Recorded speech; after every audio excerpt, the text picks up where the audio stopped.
Madame, Monsieur, bonsoir et merci d'être avec nous. C'est d'abord l'illustre chirurgien congolais et prix Nobel de la paix, le docteur Denis Mukwege, qui attire l'attention cette semaine sur ce qu'il a qualifié de décision scandaleuse de l'Union européenne d'avoir débloqué 20 millions d'euros pour l'armée rwandaise qui, selon lui, est à l'origine de la grande crise humanitaire dramatique dans l'est de la République démocratique du Congo.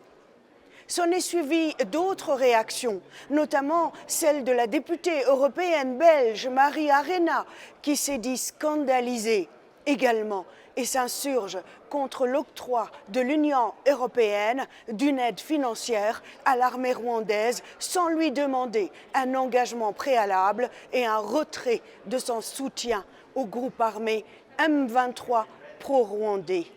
Le président congolais Félix Tshisekedi, qui a instauré l'état de siège dans la province du Nord Kivu depuis mai 2021, en vue de limiter les violences, accuse le Rwanda d'agression en se servant du groupe armé Tutsi M23 comme intermédiaire. De son côté, le président rwandais Paul Kagame, issu de l'ethnie Tutsi, accuse la RDC d'agression et de collusion avec les membres de la rébellion Hutu rwandaise des forces démocratiques de libération du Rwanda actifs dans l'est de la RDC.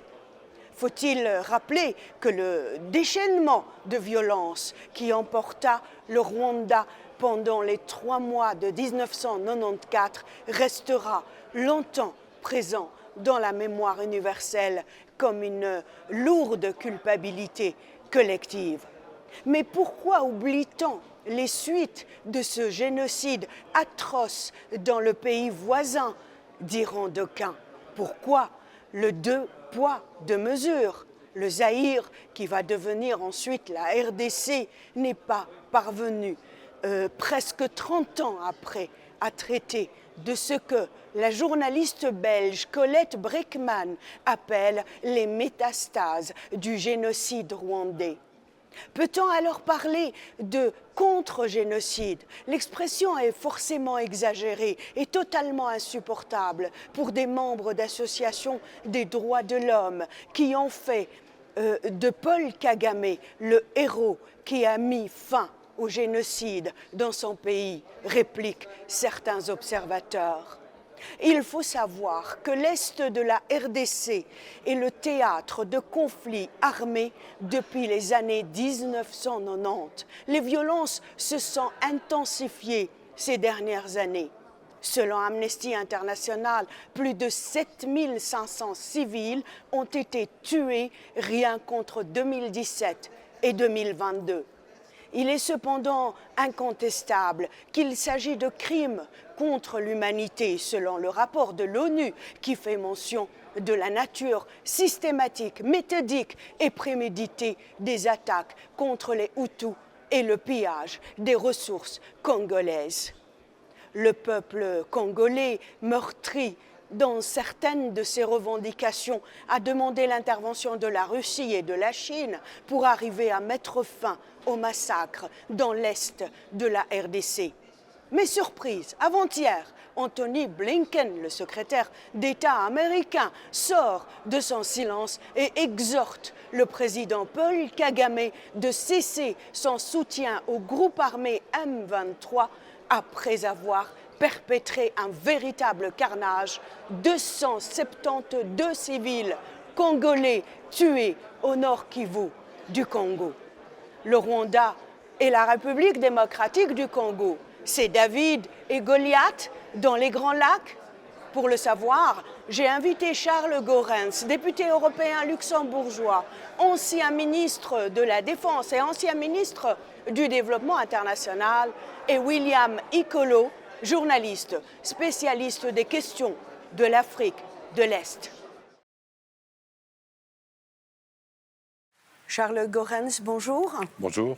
Et merci d'avoir accepté mon invitation. Monsieur Ekolo, bonjour. Bonjour. Et merci d'avoir accepté mon invitation. Je vous poserai la même question à tous les deux. Je commencerai peut-être avec Monsieur Charles Goerens. Une réaction peut-être par rapport à la décision de l'Union européenne de débloquer 200 millions d'euros au Rwanda sans aucun préalable, sans aucune condition. Je dois vous avouer que je ne suis pas très bien au courant des raisons qui ont amené l'Union européenne à le faire. Je le constate, je suppose que les justifications vont suivre. Monsieur Ekolo? Bon, c'est l'indignation d'une part. Je veux dire qu'on ne comprend pas exactement pourquoi, parce que ça va à contre-courant des efforts qui se passent localement. L'Union européenne est quand même le bâtiment merveilleux dans lequel on se trouve ici, est quand même la démonstration que l'on peut partir d'une coopération sur le charbon et l'acier et arriver à construire la paix. Et donc la paix que l'Europe a construite au lendemain de la guerre est un modèle qui peut être repiqué partout. En tout cas, qui pourrait être repiqué en Afrique. Et aujourd'hui, tout le monde se porte bien de venir en Europe. Je pense que en 1945, personne ne serait venu en Europe parce qu'il y avait en 1944 qu'il y avait la guerre. Personne ne serait venu. Aujourd'hui, il y a une jeunesse qui est prête à mourir, à prendre la mer pour venir en Europe. Et c'est principalement parce qu'il y a la paix. Et cette paix, elle sert finalement à la planète entière. Et on peut espérer que la paix en Afrique serve aussi à la planète entière. Voilà pourquoi, même si on sait que la contribution du Rwanda par rapport à l'ONU est une forte contribution. Je pense qu'il est 4e contributeur aujourd'hui. Mais dès lors que l'on dit, il est établi formellement que le Rwanda aide matériellement, militairement les M23, on ne peut pas, dans le même mouvement, lui accorder ce montant aussi colossal, 20 millions d'euros. Et tout ceci pourrait laisser penser qu'il pourrait y avoir un ruissellement de ces sommes vers le M23 qui est l'avatar du gouvernement rwandais. Donc voilà pourquoi je pense que ce don est peut-être, cette aide militaire est peut-être inopportune et à mon avis devrait être corrigée. Monsieur Goerens, l'Union européenne sanctionne régulièrement depuis quelques années le Congo. Elle le soupçonne de son côté d'armer et de financer des groupes dans le Nord Kivu. Elle ne le fait pas, visiblement, avec l'autre partie, avec les Rwandais. Pourquoi ce deux poids, deux mesures? Est-ce que ça veut dire que l'Union européenne a pris position par rapport à ce conflit? Non, mais l'Union européenne est pratiquement impuissante. Elle a tout essayé au Congo, notamment pour accompagner la transition démocratique. Beaucoup d'efforts ont été déployés. Elle soutient tous les efforts à l'échelon international pour arriver à amener le calme. Je crois que ces moyens sont limités. L'heure n'est d'ailleurs plus à l'engagement total de l'Union européenne ou des pays européens en Afrique. L'heure est à la prise en main des affaires de sécurité et de développement économique par les Africains eux-mêmes. Je ne cesse de le dire depuis des décennies. Ce à quoi nous assistons maintenant dans cette région, c'est une absence de moyens suffisants, une absence de mobilisation, une absence de faire suivre la volonté institutionnelle d'aller de l'avant par des moyens. Ce que peut faire l'Europe, c'est accompagner le mouvement. Mais je persiste à croire que c'est aux Africains eux-mêmes de dire ce qu'ils veulent. Et si une solution compatible avec le droit international se dégage dans cette région, je crois que l'Union européenne sera la dernière à ne pas vouloir y participer. Et quelle est sa position par rapport au soutien financier, militaire du président Kagame au groupe M23 que le président congolais, M. Tshisekedi, n'hésite pas de qualifier de groupe terroriste? Oui, le président congolais est le plus clair sur ses liens. Ces liens sont toujours niés par le Rwanda. Je constate qu'il y a un constat de désaccord sur les liens présumés ou existants. Monsieur, votre avis, hein, Monsieur Écolo, par rapport aux sanctions de l'Union européenne pour, non pas l'État congolais, mais elle cible des personnes physiques, elle cible des entités congolaises, puisque, hein, Monsieur Charles Goerens, une loi a été votée ici au Parlement européen qui permet depuis 2 ans, hein, désormais, de sanctionner non plus des États, mais des personnes physiques et des entités. Quelle lecture, hein, vous qui êtes spécialiste de l'Afrique de l'Est? Ce que je pourrais t'en dire, c'est qu'effectivement, s'il y a des implications, des personnes physiques qui prennent part à ces drames humains qui se passent à l'est de l'Afrique, ils doivent être sanctionnés. Je pense que ce qu'on pourrait attendre de toute coopération de l'Union européenne, tout comme des Nations unies, c'est simplement une égalité de traitement. Il vous souviendra que le Congo, par exemple, par la résolution 2641, est soumis à un régime de notification préalable en cas d'achat d'armes, par exemple. Ceci pour éviter que les armes qu'il achète se retrouvent dans les mains de groupes armés. C'est une raison qui se tient, sauf que on peut remarquer que, alors même qu'il est établi, par exemple, que le Rwanda apporte son soutien au M23, lui n'est pas soumis à ce régime-là. Donc il y a comme ça un 2 poids 2 mesures qui fait qu'aujourd'hui les Congolais ne perdent confiance dans l'équité qu'il y aurait dans ce conflit.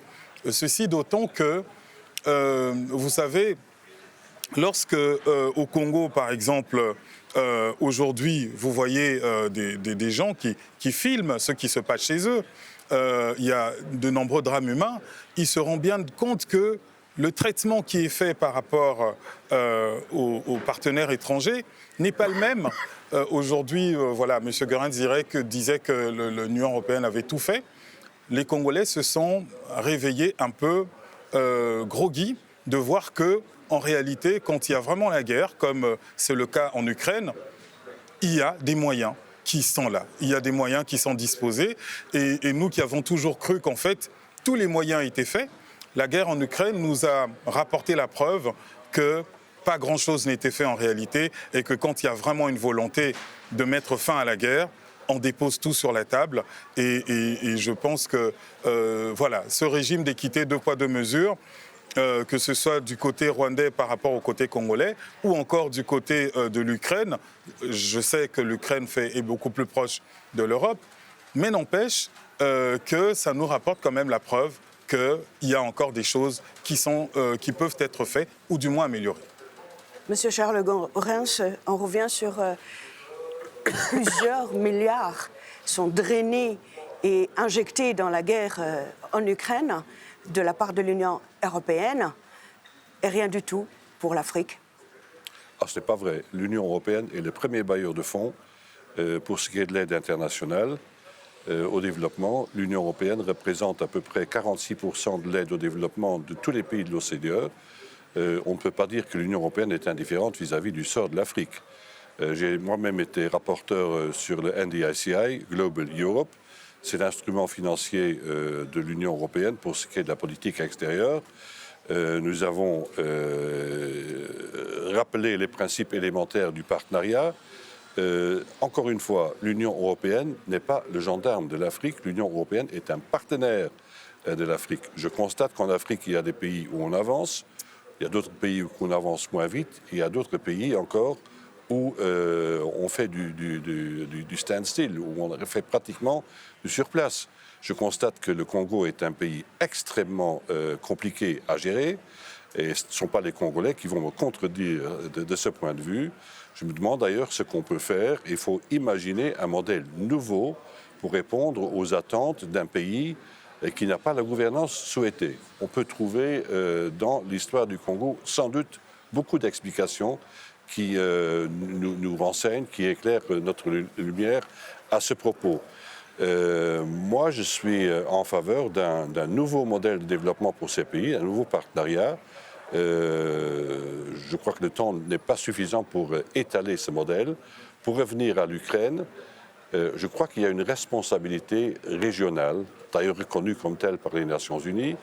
L'Europe est très proche de l'Ukraine. C'est un État qui a été agressé d'une façon indicible par la Russie. Je crois que le conflit auquel vous faites référence n'est pas de la même nature. C'est un vrai conflit, c'est un sale conflit, c'est un conflit qui fait des centaines de milliers de morts en Afrique. Encore une fois, moi je suis pour faire tout ce qui est de nature à renforcer les structures africaines sur place pour répondre à cette situation. Ce n'est pas à nous de nous substituer aux Africains, c'est à nous de développer en parallèle, s'ils le demandent, des réponses matérielles, des réponses... D'ailleurs, le NDICI Global Europe, auquel je viens de référence, a aussi une composante de coopération militaire. Mais je crois que les premiers interpellés ici, c'est le Congo, c'est le Rwanda, c'est le Kenya qui est neutre, qui, dans cette situation très particulière, est le pays sans doute le plus à même dans la communauté des États de l'Afrique de l'Est à apporter une réponse à ce conflit par la médiation. Donc tous les ingrédients de la politique gardent leurs droits, la diplomatie, une meilleure diplomatie, des rapports très directs, des efforts de médiation s'ils sont demandés par l'Union européenne, mais je ne sais pas s'ils sont nécessaires. Je crois que les Africains sont tellement talentueux en matière de médiation, laissons-les faire et accompagnons le mouvement. La mise en place d'ailleurs de l'Union africaine, qui a une composante sécuritaire très importante, elle aussi a son mot à dire. Moi, ce que je regrette dans tout ça, c'est que l'Afrique, l'Union africaine, ne dispose pas encore des moyens suffisants. Mais au plan diplomatique, elle a tout. Hein. La diplomatie ne peut pas s'imposer, elle peut essayer de faire de la médiation. Pour le reste, on n'est plus à l'ère coloniale. Hein. Respectons le point de vue des Africains et soyons leurs partenaires. Nous avons des enseignements à partager, mais pas de leçons à donner. C'est très intéressant ce que vous avez dit tout à l'heure. Le Congo est un pays compliqué, serait-ce par ses frontières. Je me suis amusée de voir combien de pays est frontalier au Congo. Le Burundi, corrigez-moi tout à l'heure, Monsieur Ekolo, le Burundi, le Rwanda, l'Ouganda, la Tanzanie, le Soudan Sud, la Centrafrique, la Zambie, l'Angola et bien sûr le Congo-Brazzaville. C'est énorme. On devait faire cette émission pour parler des choses, du fond. Mais l'actualité nous a rattrapés. Vous le savez très bien qu'il y a à peine 2 jours, enfin, les États-Unis d'Amérique s'impliquent et déclarent par la voix du ministre des Affaires étrangères, le secrétaire d'État Anthony Blinken, qui a dit pour la première fois, à ma connaissance, corrigez-moi, hein, il a dit il faut absolument que le président Kagame arrête de financer, d'armer le groupe M23. Et il l'a dit, je ne sais pas si c'est par rapport au carnage, au massacre qu'il y a eu. Donc, voilà, c'est un village. Oui, Kichiché, en fait, c'est une bourgade, hein, c'est un village.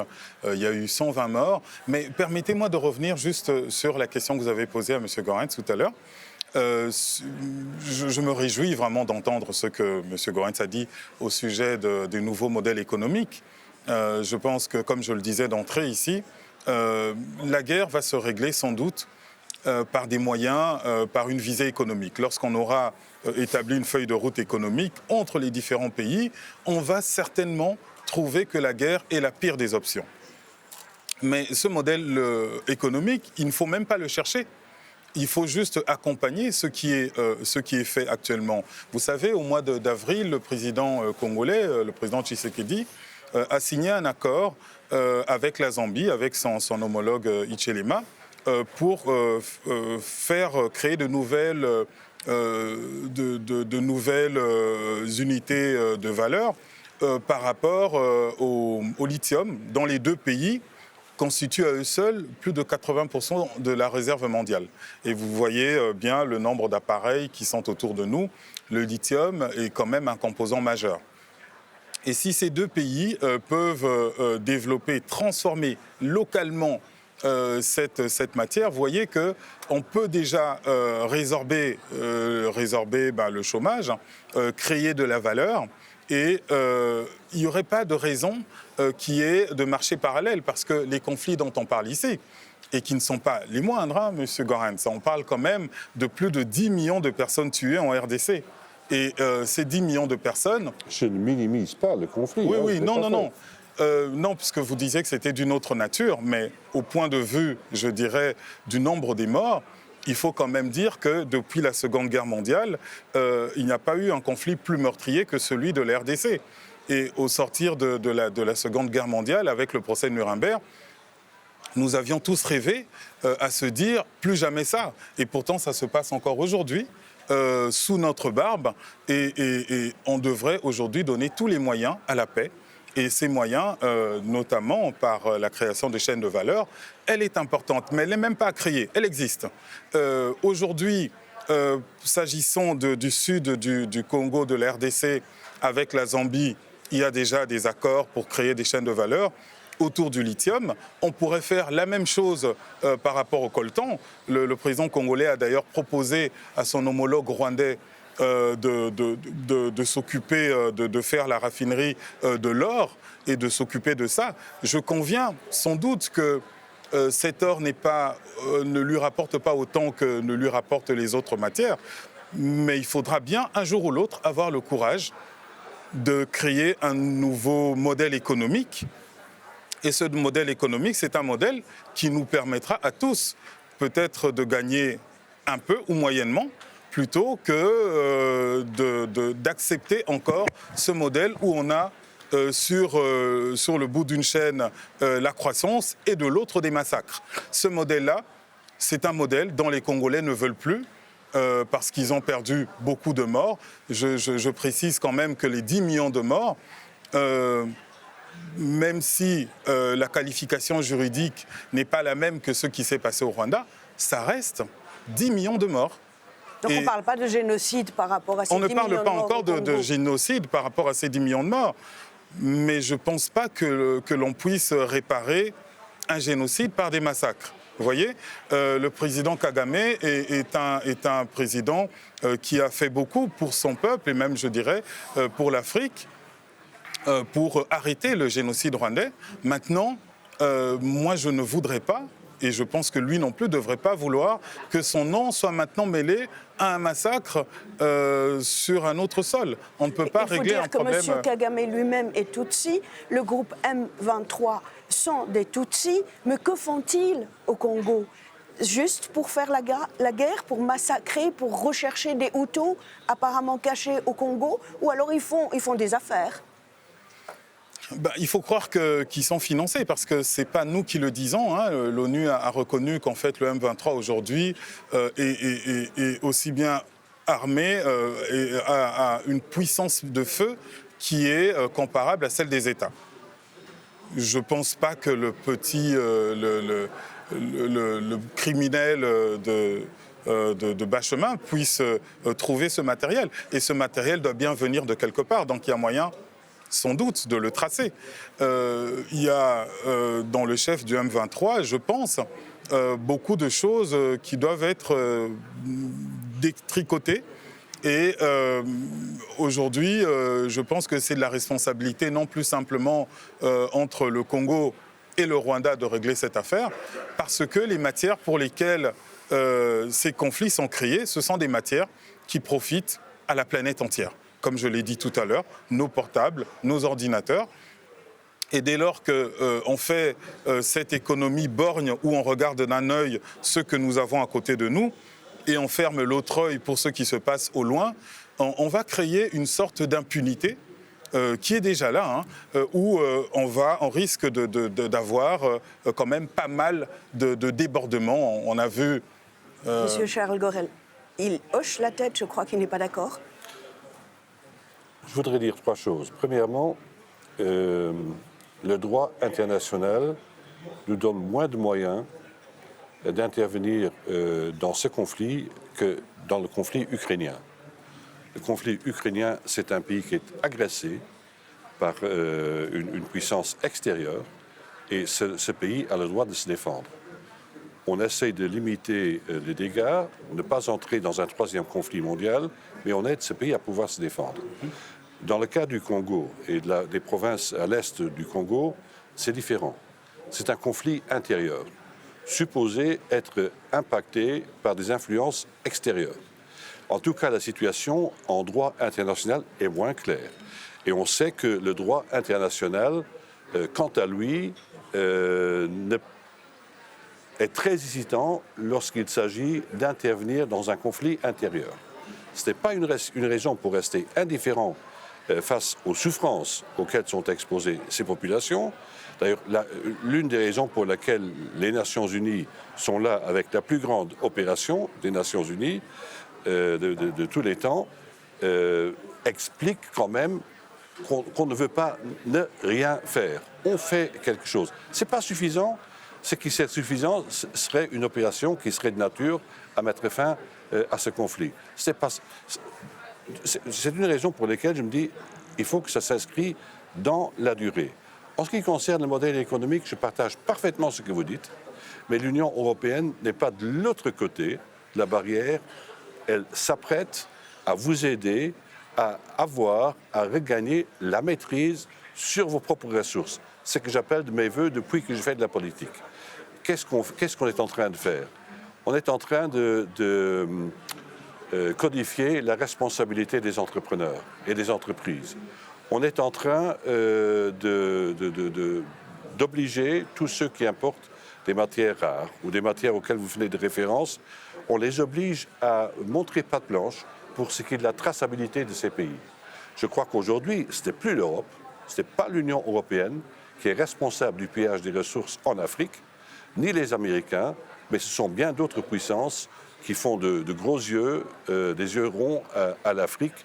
Et je ne vais pas les citer nommément, mais tout le monde sait. Moi, je vais les nommer pour vous. Vous êtes en train de penser à la Chine, vous êtes en train de penser à la Russie, j'imagine. Pour comprendre... Mais qu'est-ce qu'ils apportent, les Russes? Une garde prétorienne pour quelques dictateurs? Qu'est-ce qu'ils apportent du point de vue développement? Rien, zéro, niente, rien du tout. Ils sont là pour semer la pagaille, ils sont là pour dire que les Occidentaux sont des salauds, mais ils n'apportent rien du tout. Je ne dis pas que l'Union européenne est parfaite, mais en tout cas, elle est meilleure que la réputation que veulent lui faire notamment les Russes. Mais qu'est-ce que les Européens ont apporté à l'Afrique depuis 1960, depuis le début de l'indépendance de ce continent? Allez-y, monsieur. Oui, moi je voulais dire que l'Union européenne est un partenaire historique et fiable. Maintenant, je pense que la guerre a fait ses 10 millions de morts, comme nous l'avons dit tout à l'heure, mais il est peut-être temps de tourner cette page, il est peut-être temps de regarder vers d'autres horizons. La région dont on parle ici, l'Est du Congo, c'est une des régions les plus belles du monde.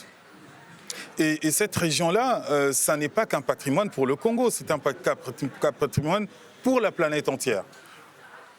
C'est une région où l'on trouve le parc des Virunga, où vous avez quand même des réserves animalières avec des animaux qu'on ne trouve que là, qui aujourd'hui est traversée par des groupes armés.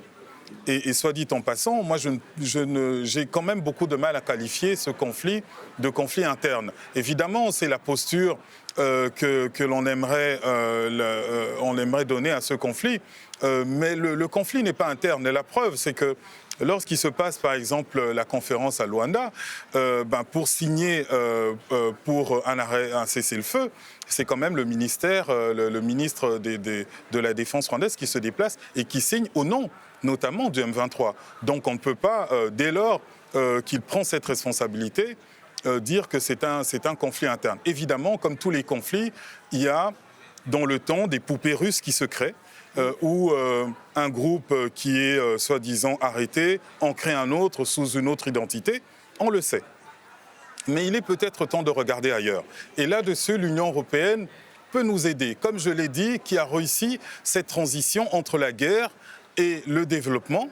L'Union européenne peut clairement nous aider à faire de ce coin, de cette région, le paradis qu'il est supposé être.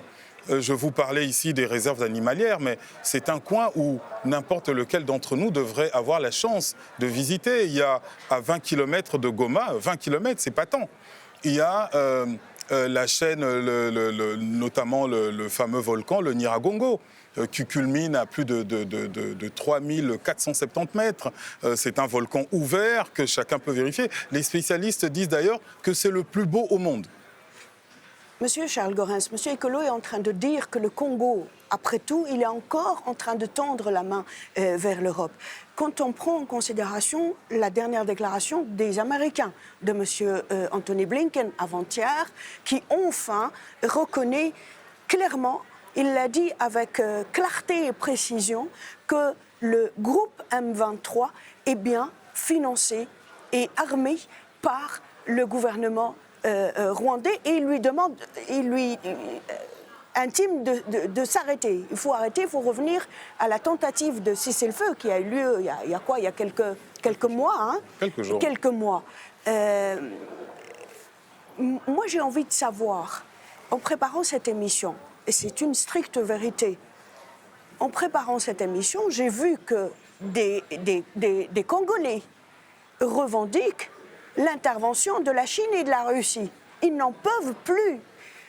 Le carnage, la tuerie, je ne sais pas, c'est un crime contre l'humanité. Quand en 2 temps et 3 mouvements, on assassine 272 Congolais. Aucune réaction forte de la part de l'Union européenne. Ma question à vous, Monsieur Charles Goerens, pourquoi l'Europe recule en Afrique ? Et pourquoi vous permettez à d'autres puissances de s'installer, et surtout aujourd'hui avec cette immense crise ukrainienne? Encore une fois, mon analyse de la situation, ma lecture de la situation n'est pas totalement différente de la vôtre. J'ai dit on n'est pas en guerre ouverte entre le Rwanda et le Congo. La guerre ouverte serait d'opposer les deux armées. Nous sommes à un stade intermédiaire. Blinken a trouvé des mots très clairs, plus clairs que dans les prises de position antérieures. Mais ce n'est pas encore totalement une guerre internationale impliquant des armées d'États souverains. Nous ne sommes pas encore là. Ça ne veut pas dire que ce thème ne me préoccupe pas. Ça ne veut pas dire que l'Europe reste indifférente. Moi, ce que j'essaie de dire depuis le début de cette émission, c'est trouvons un moyen compatible avec le droit international pour régler ce genre de problème. Alors, si le droit international permet d'intervenir, auquel cas il faut avoir une résolution du Conseil de sécurité des Nations Unies.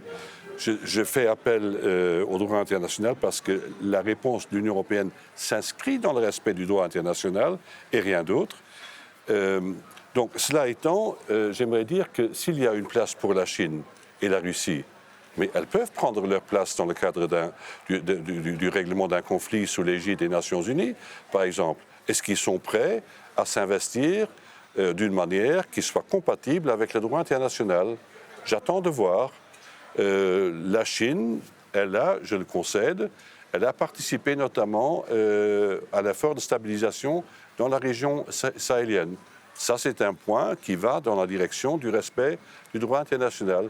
Je voudrais que tous les acteurs qui soient en Afrique ne soient pas là pour leur propre compte, exclusivement, mais qu'ils soient là dans le respect du droit international.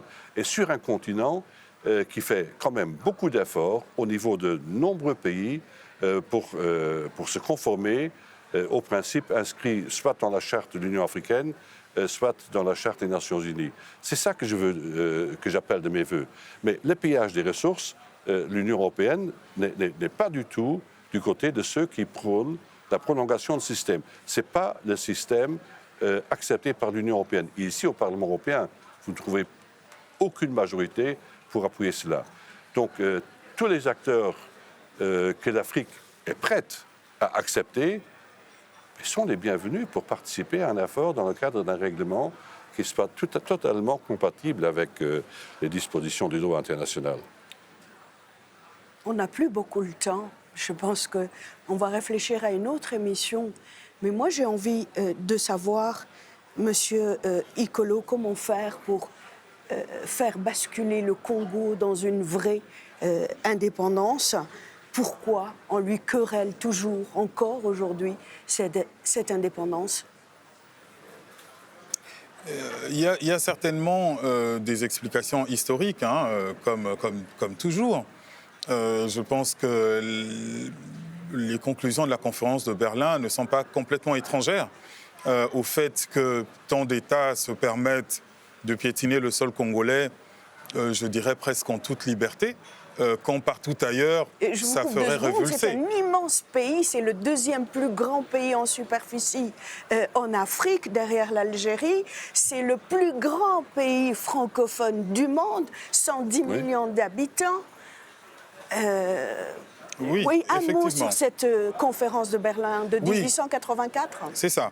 Et je pense que la conférence de Berlin est arrivée à cette conclusion qu'il fallait créer une zone de libre-échange économique. Et celle-ci a été créée sur le territoire qui constitue aujourd'hui la République démocratique du Congo.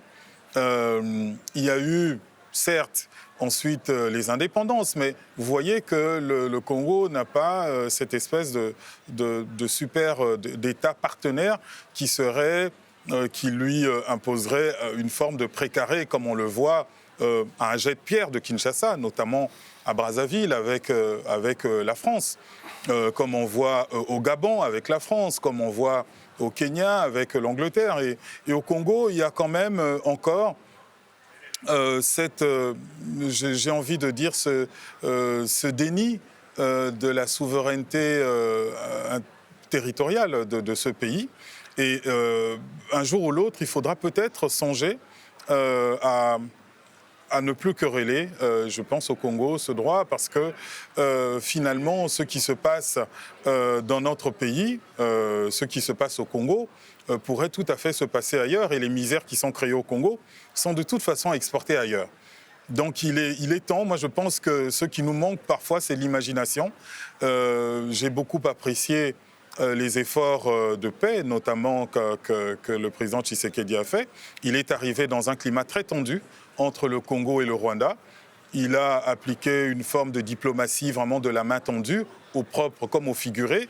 On l'a vu tenir la main du président Kagame lors d'un sommet. C'est quelque chose qui n'a pas été compris par tous les Congolais, qui lui a été reproché. Mais c'est aussi une façon pour lui, je pense, de montrer qu'on doit tout essayer. Comment a réagi le Congo officiellement à la déclaration de M. Blinken ? Mais la déclaration, je pense qu'elle arrive à point nommé. On est aujourd'hui dans un conflit que tous reconnaissent. Je vais vous donner une petite anecdote. Vous savez, un jour, j'ai croisé dans un aéroport une maman très, très âgée qui venait du Kivu et qui m'a dit « Mais vous qui êtes un peu savant, enfin dans son langage, c'est comme ça qu'elle a exprimé, est-ce que vous pouvez nous expliquer pourquoi on nous tue ?» C'est-à-dire qu'il y a des gens qui meurent et qui n'ont toujours pas compris pourquoi ils sont victimes. Et elle me dit, mais s'il y a des choses à leur donner, pourquoi vous ne leur donnez pas? Nous, tout ce qu'on veut, c'est rester en vie. Pourquoi on meurt? Pourquoi on tue nos enfants? Pourquoi on viole nos enfants? Pourquoi on viole nos petits-enfants? Et la question était pertinente, mais il m'a fallu 2-3 minutes avant de lui expliquer la complexité de ce conflit et lui expliquer que malheureusement, ce qui nous tue, c'est hélas nos ressources, nos richesses. Et dès lors qu'on va créer ces chaînes de valeur, ce modèle économique différent qui intègre la richesse du Congo, qui intègre aussi l'exportation de nos richesses, peut-être qu'il n'y aura plus de morts. Je pense qu'il n'est pas tout à fait illusoire d'attendre encore l'aide des partenaires européens ou américains ou n'importe lequel, des partenaires qui s'inscrivent effectivement dans le cadre du droit international, dès lors qu'on marche tous vers la recherche d'un nouveau modèle, vers la recherche d'une paix qui soit partagée. C'est quand même la première chose que les gens demandent, c'est tout simplement d'avoir la paix. Et on peut avoir la paix sans nécessairement, on peut faire du commerce sans nécessairement avoir des morts. Regardez, nous sommes au Parlement européen, il n'y a plus de morts ici. Il ne viendrait plus à l'idée des générations qui n'ont pas connu la guerre que la France aujourd'hui s'en prenne à l'Allemagne ou inversement, ou qu'un pays, même d'Europe, tout simplement, puisse dresser le canon contre un autre pays. on doit pouvoir arriver à la même chose en Afrique. Et est-ce qu'on peut arriver à la même chose en Afrique? Je vais juste conclure en disant ceci. Durant la Seconde Guerre mondiale, il y a des Africains qui sont morts pour l'Europe, pour qu'il y ait cette paix, parce que cette paix était dite mondiale. Et de la même façon, aujourd'hui, je pense que l'Europe peut, elle aussi, s'impliquer. On ne lui demande pas de porter le treillis pour nous défendre, mais il y aura moyen, à mon avis, que l'implication européenne, occidentale, soit totale pour que la paix règne enfin sur le sol du continent africain. L'implication soit totale de la part de l'Union européenne, est-ce qu'il ne faudrait pas repenser la politique d'aide au développement? Mais on l'a repensé. L'effort essentiel de l'Union européenne à l'avenir sera mis sur l'amélioration de la gouvernance, si les partenaires le désirent. Moi, ce que je vous proposerais, c'est d'organiser une grande conférence de lutte contre le pillage des ressources en Afrique. Voilà. Qu'apporte l'Europe, qu'apporte la Chine, qu'apporte la Russie, qu'apportent tous les acteurs internationaux sur place, et quel sera l'effort de tous pour vous aider à maîtriser la situation dans ce grand pays, dans ce gigantesque pays. Moi, je suis prêt à obliger tous les partenaires du Congo à devoir montrer patte blanche, parce qu'il y en a marre. Excellente idée. Il y en a marre de tous ces racontars comme quoi ce serait l'Union européenne qui serait indifférente. C'est pas vrai. Excellent, c'est une belle conclusion. Les élections présidentielles au Congo se préparent. Vous pensez que l'Union européenne va envoyer une mission d'observation? Si elle est demandée par le Congo, si elle est acceptée par le Congo, oui. Tout se passe bien? Nous avons un budget qui prévoit notamment l'envoi de parlementaires et de hauts fonctionnaires qui sont bien familiarisés avec cette problématique. Le budget est là pour le faire. Hein. Un dernier mot, mais rapidement, sur les élections présidentielles prochaines au Congo. Les élections, en tout cas, le président a apporté la garantie qu'elles auront lieu, et ce sera des élections de qualité. Il ne faut pas le voir comme une affaire, encore une fois, tout simplement nationale, parce que la résurgence des groupes armés aujourd'hui, en fait, c'est une résurgence qui peut s'expliquer par le fait qu'il y a des élections qui arrivent. Et quand on dit élections, c'est-à-dire organisation administrative, et la plupart de ces groupes craignent justement que cette organisation administrative ne puisse leur tirer l'herbe sous le pied. Voilà pourquoi ils redoublent d'intensité pour empêcher les élections, parce qu'ils savent bien que s'il y a vraiment la guerre, ce sera quand même difficile qu'il y ait des élections. La preuve en est que durant les dernières élections en 2018, il y a l'Ituri, qui est quand même pas rien, parce que c'est un territoire, on en parle comme ça, mais il faut le représenter comme étant la même capacité territoriale que la France. Tout l'Ituri n'a pas voté parce qu'il y avait la guerre. Je laisse un dernier mot à Charles Goerens pour conclure. Bien sûr. Allez-y. Pour ce qui est de l'organisation de la démocratie, on a besoin de partenaires. L'Europe aussi a besoin de partenaires. Nous avons une OSCE, nous avons un Conseil de l'Europe, nous avons des chartes sur lesquelles sont basées nos valeurs, nous avons des alliés qui viennent d'un autre continent pour nous aider. Tout cela peut se faire dans le partenariat. Et tout ce qui se fait dans le partenariat est accessible.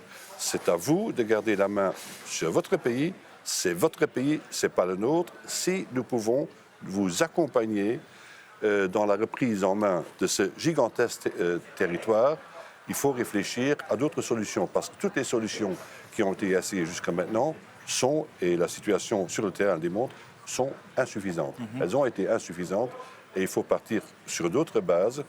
Moi, je persiste à croire qu'on devrait isoler des zones à l'intérieur desquelles on organiserait une participation démocratique, une exploitation des richesses avec un prélèvement d'un impôt pour créer notamment un socle de gouvernance locale.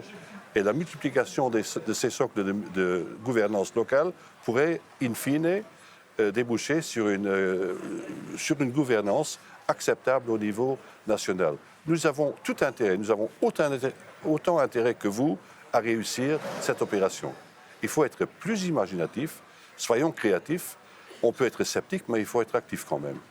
Charles Goerens, c'est un plaisir de vous recevoir à cette émission comme chaque fois. Merci d'avoir été avec nous. William Icolo, c'est la première, j'espère pas la dernière. J'espère. À très vite. Merci. Merci. Madame, Monsieur, cette émission s'achève. Merci de l'avoir suivie. Au revoir.